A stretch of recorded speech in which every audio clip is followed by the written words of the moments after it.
এবাৰ নীৰৱে আছে কিছুমানে কয় যে এই নীৰৱে থকাটো বৰ শুভ লক্ষণ নহয় কিছুমানে কৈছে যে এটো চৰকাৰৰ বিৰুদ্ধে যাব পাৰে ৰায়টো আৰু কিছুমানে কৈছে নহয় নীৰৱে থকা মানে এবাৰ বিৰোধীয়ে যেটো একো ইস্যু খাৰা কৰিব পৰা নাই গতিকে এটো শাসক পক্ষৰ বাবে একদম সুনামি অহাকে ভূত যাব হসাকে কি এবাৰ নিৰ্বাচনটোত একো ইস্যু নাই নেকি চাওক এবাৰ নিৰ্বাচনৰ মূল বিষয়টো হল অসমৰ ৰাইজক কেনেদৰে নেতৃত্ব বিচাৰে আজিৰ তাৰিখত নেতৃত্ব ভয় আৰু ভাবুকিৰ ওপৰত নিৰ্ভৰ চৰকাৰৰ বিৰুদ্ধে ক'লেই কাবাৰ চাকৰি যাব পাৰে কোনোবা জেললৈ যাব পাৰে কোনোবা ঘৰৰ সন্মুখৰ ৰাস্তাবোৰ নহব কোনোবা বিলবোৰ পেন্ডিং হৈ থাকিব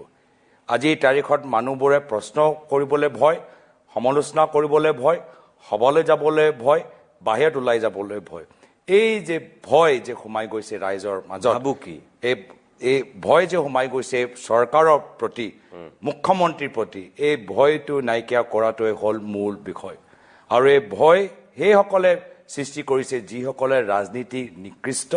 যিসকল মাত্ৰ ব্যক্তিগত স্বাৰ্থ ৰাজনীতি কৰে যিসকল বিভিন্ন সিন্ডিকেটৰ লগত জড়িত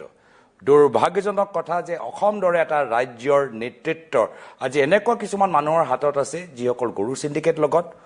যিসকলৰ নাম গৰু চুৰ দৰে মানুহবোৰ বুজি পায় যিসকল মাটি সিন্ডিকেটৰ লগত যিসকলক মাটি চুৰ কিছুমানে গম পায় হিচাপে পৰিচয় দিয়ে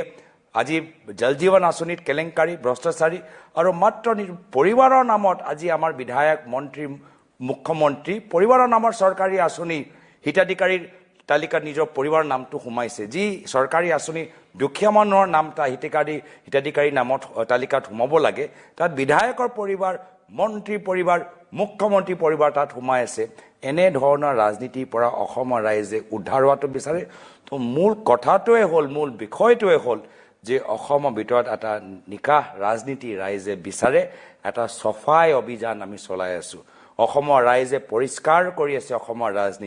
ৰাজনীতি বহুত লেতেৰা হৈ গৈছে যোৱা কিছু বছৰত বিশেষকৈ হিমন্ত বিশ্ব শৰ্মা ডাঙৰীয়াৰ দিনত এই লেতেৰা ৰাজনীতি অসমৰ ৰাইজে নিবিচাৰে পৰিষ্কাৰ হোৱাটো বিচাৰে সফাই অভিযান চলাবলৈ আমি কংগ্ৰেছ দল জাতীয় পৰিষদ দল ৰাইজৰ দল CPM CPIML APHLC দল আৰু আমাৰ লগত বৃহত্তৰ অসমীয়া সমাজ একগোট হৈ অসমখন আমি সফা কৰিবলৈ ওলাই আহিছো এয়া হল মূল বিষয় যে ক্ষমতা কোনো এটা বিশেষ মুখ্যমন্ত্ৰীৰ ওচৰত নহয় ক্ষমতা ৰাইজৰ ওচৰত থাকক এনেকুৱা এটা পৰিস্থিতি চৰকাৰ গঠন কৰিবলৈ গৈ আছে গৌৰৱ গগৈ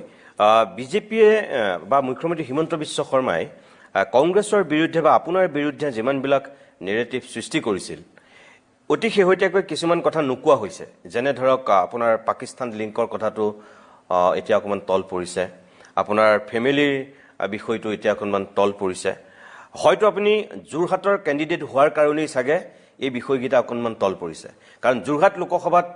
অতি বেছি আপোনাৰ বিৰোধিতা কৰি পেলাই যেতিয়া গোটেই চৰকাৰখন উবুৰি খাই পৰিছিল তাৰ ফল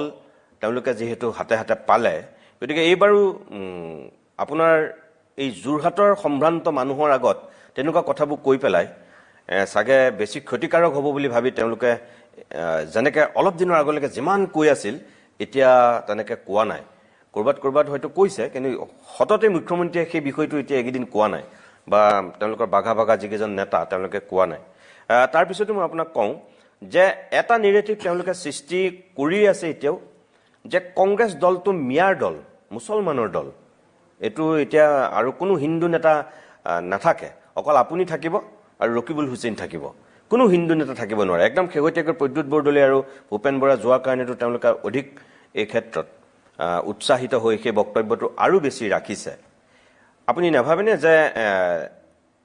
আগন্তুক দিনত এই নেৰেটিভটোৱে আপোনাক আৰু কংগ্ৰেছ দলক হসাকৈ ব্যাপক ৰূপত ক্ষতি কৰিব সব প্ৰথম কথাটো হ'ল যে মুখ্যমন্ত্ৰী মহোদয়ে মোক যিমান ব্যক্তিগতভাৱে আক্ৰমণ কৰি যায় তেওঁ নিজৰ দুৰ্বলতাহে প্ৰমাণ কৰে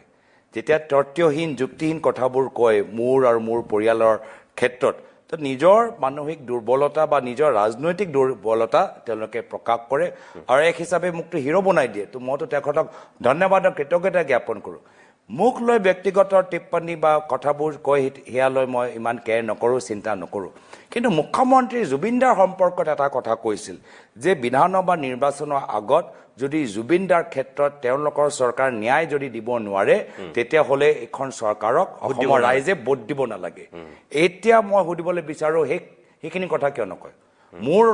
মোৰ সম্পৰ্কত কওক বা নকওক, সেইখিনি কথা যে জুবিনদাৰ ন্যায় সম্পৰ্কত যে ক'লে কি জুবিনদাক মই ন্যায় দিম এক হিচাপে, বিধানসভা আগতে ন্যায় দিম, আৰু ন্যায় দিলে ৰাইজে ভোট দিয়ক, আৰু ন্যায় যদি দিব নোৱাৰে তেতিয়া ৰাইজে ভোট দিব নালাগে, সেইখিনি কথা কোৱা আকৌ সাহস কিয় নাই? সেই কথাৰ হিচাপ কিয় নাই? আৰু দ্বিতীয় কথাটো হ'ল আমাৰ দল যোৱা লোকসভা নিৰ্বাচনত AIUDF দলৰ মুৰব্বীক পৰাজিত কৰিলে, আৰু AIUDF দল প্ৰায় নাইকিয়া হৈ গ'ল, দুৰ্বল হৈ গ'ল। অসমৰ ৰাজনৈতিক ক্ষেত্ৰত কংগ্ৰেছ দল সোমাই আহি AIUDF দলটোক নাইকিয়া কৰি দিছে ৰাজনৈতিকভাৱে, আৰু AIUDF দলক জীয়াই কোনে ৰাখি থৈছে? হিমন্ত বিশ্ব শৰ্মা ডাঙৰীয়া। সেইদিনা যেতিয়া প্ৰমোদ বৰা ডাঙৰীয়া ৰাজ্যসভাৰ সাংসদ হ'ল, সেই সময়ত আমি দেখা পালোঁ যে অংকৰ অভাৱৰ কাৰণে বিজেপি দল AIUDFৰ বিধায়কসকলৰ ভোট তেওঁলোকে ল'লে। সেইদিনাই তেওঁলোকৰ দুই নাও দুটা ভৰি যে নীতি সমালোচনা কৰে আমাক আৰু ব্যৱহাৰ AIUDFক কৰে নিজে, AIUDF বিধায়কক AGP দলক সোমালে, তেওঁলোকৰ ৰাজনৈতিকভাৱে তেওঁলোকৰ কেৰিয়াৰ বহলাবলৈ চেষ্টা কৰিছে। আমি কোনো AIUDF বিধায়কক চিটিং বিধায়কক আমি লোৱা নাই, কিন্তু তেওঁলোকক ভাল পায়। মুখ্যমন্ত্ৰী কৰিমুদ্দিন বৰভূঞাক ভাল পায়, মুখ্যমন্ত্ৰী আৰু এজন নিজামুদ্দিন লস্কৰক খুব ভাল পায়, একদম মানে চিকুটি ধৰে মানে গালটো। তো সেইকাৰণে তেওঁলোকক জীয়াই ৰাখিবলৈ অগপ দলক দিছে। অগপ মানে কি? বিজেপি দলৰ মিত্ৰজোঁট। হয়, অগপ দলৰ আদৰ্শৰ চিন্তা নকৰে। সেইকাৰণে সেইদিনাই তেওঁৰ যে দুটা ভৰিত দুটা নাও AIUDF লৈ সেইদিনাই নাকচ হৈ গ'ল। মানুহে এতিয়া আকৌ মনত পেলাইছে, হয় এটা লালন টপ ইণ্টাৰভিউত বা এটা ইণ্টাৰভিউৰ ভিতৰত মুখ্যমন্ত্ৰী হিমন্ত বিশ্ব শৰ্মা ডাঙৰীয়াই নিজে কৈছে যে তেওঁতো আজমল ডাঙৰীয়াৰ লগত কথা পাতি থাকে, কেনেকৈ ভোট দিব লাগে, কেনেদৰে ৰণকৌশল। তো সেইকাৰণে দুয়োজন মানে যে মই আগতেও কৈছিলোঁ চলে চিনেমা জয় বীৰো, সেই কথাখিনি ৰাইজে গম পায়। আমি কংগ্ৰেছ দলে AIUDF দলক নাইকিয়া কৰিলোঁ, আৰু বিজেপি হিমন্ত বিশ্ব শৰ্মা ডাঙৰীয়াই AIUDFৰ বিধায়কসকলক জীয়াই ৰাখিবলৈ বিচাৰে। তাৰমানে আহি থকা দিনত আপুনি ক'ব বিচাৰিছে যে তেওঁলোকৰ যিটো নেৰেটিভ আপোনালোকক লৈ বা আপোনাক লৈ এইটোৱে কামত নিদিয়ে। আপুনি মানে মুছলমান মানুহৰ যিমান ভোট পাব